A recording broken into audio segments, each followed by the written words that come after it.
Bab 963. Kedatangan Ketua. Meskipun Wailon Zhao benar-benar membunuh Eric Qin, dia pasti akan dihukum dengan berat oleh Sekte Wendao. Tetapi jika Eric Qin meninggal, Finola Su juga telah pergi. Posisi pejuang kebanggaan yang pertama tidak bisa dibiarkan kosong begitu saja. Maka yang ketiga akan naik menjadi yang pertama. Dia adalah Bella Fang, putri angkat dari keluarga Zhu yang dianggap setengah dari dunia tersembunyi. Dan Denny pun naik menjadi yang kedua. Dia seluruhnya berasal dari dunia tersembunyi dan Sekte Wendao. Dengan ini pasti adalah hasil terbaik bagi banyak orang di dunia tersembunyi. Tetua Sun cukup jahat juga. Dia dengan sengaja mengatakan yang sebenarnya pada saat ini untuk memprovokasi Wailon Zhao. Ada kepala rumah yang sedang berbicara di samping. Hehe, mungkin saja Wailon Zhao sedang berakting. Orang lain mendengar ini dan juga mengejek, seseorang setingkat kepala rumah, bagaimana dia bisa begitu impulsif. Eric Qin telah memperlakukan keluarga Zhao dengan cara ini. Kedua belah pihak telah menempa perseteruan maut. Jika ingin membunuh, maka bunuh saja sekarang. Mungkin saja bagian dalam Sekte Wendao akan memberikan hadiah. Orang yang sebelumnya tertegun dan tiba-tiba merasa sedikit tercerahkan. Pertempuran antara para pemimpin senior di dunia kultivasi ini benar-benar bergejolak dan sangat rumit. Tetapi Wailon Zhao yang bertarung secara pribadi, aku khawatir Eric Qin akan mati. Wailon Zhao ingin membunuhku. Eric Qin mengangkat kepalanya, merasakan suara angin yang datang. Wailon Zhao terbang dengan cepat, niat membunuh di matanya seperti dapat menembus angkasa, sangat dingin sehingga membuat kulit Eric Qin bergidik. Dia disiksa oleh aura dari orang tua itu dan sekarang lukanya masih belum sembuh dengan seluruhnya. Wailon Zhao melakukan tindakan ini di depan umum, sangat jelas ingin membuat dirinya mati. Di belakangnya, aku khawatir ada bayangan Sekte Wendao. Eric Qin tersenyum acuh tak acuh dan dalam sekejap, dia telah memahami inti dari masalah ini. Tetapi dia mungkin lupa bahwa sebelum pusaran ditutup sepenuhnya, hubunganku dengan tanah pelatihan masih belum berakhir. Bagaimana mungkin dia bisa begitu mudahnya membunuhku? Bahkan jika tubuhku terluka parah, kamu juga tidak dapat membunuhku. Eric Qin mencibir, bulu emas dan sisik naga biru muncul di telapak tangannya. Meski kedua benda ini akan segera hilang begitu pusarannya menutup, benar-benar sayang sekali, namun bukan berarti keduanya tidak bisa digunakan sekarang. Saat aura itu bergerak, dua harta karun itu memancarkan cahaya keemasan dan cian dalam sekejap mata. Kemudian suara naga dan burung phoenix yang bergema di seluruh dunia terdengar hampir pada saat bersamaan. Di dalam mata semua orang yang terkejut, seekor burung phoenix emas yang besar perlahan muncul, mengguncang kehampaan.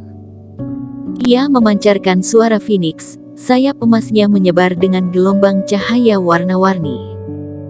Naga biru memutari awan dan meraung, mulut naga terbuka dan napas naga yang ganas menyembur keluar. Kedua serangan ini tiba-tiba terbang menuju Wailon Zhao. Bagaimana ini bisa terjadi? Wailon Zhao tercengang, meskipun dia tahu pusaran itu tidak tertutup, maka Eric Qin masih dapat menggunakan mantra ilmu sihir dari tanah pelatihan. Tetapi Eric Qin telah mencapai tingkat tertinggi pada Menara Babel. Menurut kejadian pada biasanya, harta karunnya seharusnya sudah hilang. Siapa yang akan tetap menyimpan harta karun ini sampai sekarang, bukannya menggunakannya untuk menaiki menara? Namun, Wailon Zhao salah. Eric Qin langsung dibawa ke lantai 99 oleh pria tua itu, jadi barang-barang di tangannya pada dasarnya tidak digunakan. Wailon Zhao terengah-engah, tiba-tiba bertabrakan dengan kekuatan naga dan phoenix. Bagaimana mungkin Wailon Zhao dapat menerima kekuatan naga dan phoenix, yang mengandung energi abadi dari tanah pelatihan? Wajahnya memerah, tubuhnya bergetar dan dia terjatuh ke bawah. Lalu hanya terdengar suara ledakan dan dasar lapangan Sekte Wendao langsung membentuk lubang yang dalam. Dalam asap yang beterbangan, pakaian Wailon Zhao robek, dengan noda darah di sekujur tubuhnya, terlihat sangat mengenaskan. Dia ingin membunuh Erikin tetapi gagal, malah dirinya terluka. Melihat pemandangan ini, mata Erikin mendingin, dia menukik ke bawah dengan menunggang burung phoenix emas. Semua orang kaget, Erikin berbalik dan ingin membunuh Wailon Zhao. Erikin, hentikan. Tetua Sun juga mengerutkan keningnya dan sosoknya datang ke hadapan Erikin. Wailon Zhao hanya impulsif, kamu tidak boleh membunuhnya. Ketika dia ingin membunuhku, kamu di mana? Sekarang aku ingin membunuhnya, tetapi kamu malah tidak memperbolehkanku. Erikin mencibir, sungguh konyol. Erikin, apakah kamu ingin menjadi musuh sekte Wendao? Kata Tetua Sun dengan marah, nadanya mengancam. Aku tidak peduli siapa dia, jika dia ingin membunuhku, aku akan membunuhnya. Ini adalah kebenaran di dunia dan sangat masuk akal. Kata Erikin, keluar dari sini. Melihat apa yang Tetua Sun katakan, mata Erikin mendingin, dia tidak memberi sedikit pun wajah pada Tuan Sun. Naga biru itu melesat turun dan langsung memukul mundur Tetua Sun. Kemudian Erikin menukik ke bawah secara tiba-tiba, burung phoenix emas kembali mengepakkan sayapnya. Kali ini cahaya warna-warni memenuhi langit, Erikin benar-benar melancarkan serangan terkuat dari kekuatan phoenix. Beberapa tetua dari sekte Wendao ingin menghentikan hal ini, tetapi ketika terkena oleh kecemerlangan ini, mereka muntah darah dan mundur. Melihat cahaya cemerlang yang benar-benar menyegel dirinya sendiri sampai mati, bahkan tidak mungkin untuk melarikan diri, Wailon Zhao meraung ke arah langit. Wailon Zhao mengulurkan tangannya untuk melawan, dengan susah payah menopang sebuah perisai, tetapi begitu lengan ini bergerak, itu hancur tepat di bawah kecemerlangan warna-warni dan berubah menjadi kabut darah yang tak terhitung jumlahnya. Tampaknya Wailon Zhao akan segera mati di tangan Erikin. Desahan lembut bergema di seluruh dunia. Di samping Wailon Zhao, kekosongan berputar dan sebuah sosok berpakaian cian muncul. Dia mengangkat lengannya, langit penuh dengan aura biru muncul, seolah-olah ombak bergulung, bergulir menuju cahaya burung phoenix. Kedua kekuatan itu bertemu bersamaan dalam sekejap, tidak ada suara ledakan dan tidak ada aliran udara yang panik. Pada saat kekuatan ini saling bertemu, kekuatan phoenix benar-benar dapat mengimbanginya. Erikin sedikit mengernyit, melihat orang yang datang. Dia adalah pria paruh baya dengan penampilan yang rapi dan elegan, berpakaian seperti seorang pelajar. Tetapi sikap pengabdian memancarkan aura seperti seorang raja, membuat orang merasa takut dan tidak bisa menahan diri mereka untuk memberikan penyembahan padanya. Ketua. Ketika melihat ada orang yang datang, Wailon Zhao tidak peduli dengan rasa sakit di lengannya yang patah dan dengan cepat berlutut. Orang dari sekte Wendao di samping juga berlutut. Semua orang terkejut. Ketua sekte Wendao sudah bertahun-tahun tidak bertanya tentang urusan dunia.